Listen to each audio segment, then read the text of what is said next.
তাকে নিয়ে সমালোচনার কোনো শেষ নেই। কেউ বলেন তিনি অভিনয় জানেন না, কেউ বলেন বছরের পর বছর হিন্দি ছবিতে কাজ করেও ঠিকমতো ভাষাটা রপ্ত করতে পারেননি।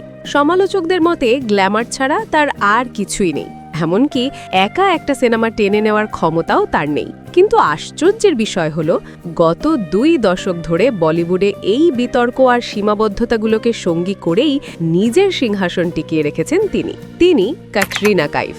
বলিউডের এমন এক ইউএসপি যাকে ছাড়া মেগা বাজেট সিনেমা কল্পনা করাও আজ নির্মাতাদের জন্য কঠিন। 1983 সাল, হংকং। এক ব্রিটিশ ব্যবসায়ী মোহাম্মদ কাইফ এবং ইংরেজ আইনজীবী সুজানের ঘরে জন্ম নেন এই সুন্দরী কন্যা। কিন্তু তার শৈশবটা মোটেও সহজ ছিল না। বাবা মায়ের বিচ্ছেদের কারণে বড় হয়েছেন মায়ের ছত্রছায়ায়। 7 ভাই বোনের বিশাল পরিবারে তিনি ছিলেন মেজ কন্যা।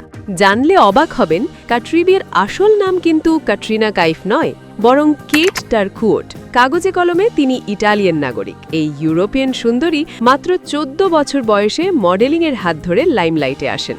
লন্ডন ফ্যাশন উইকে তার উপস্থিতি নজর কেড়েছিল পরিচালক কাইজাদ গুস্তাদের, আর সেখান থেকেই কপালে জোটে বলিউডের টিকিট।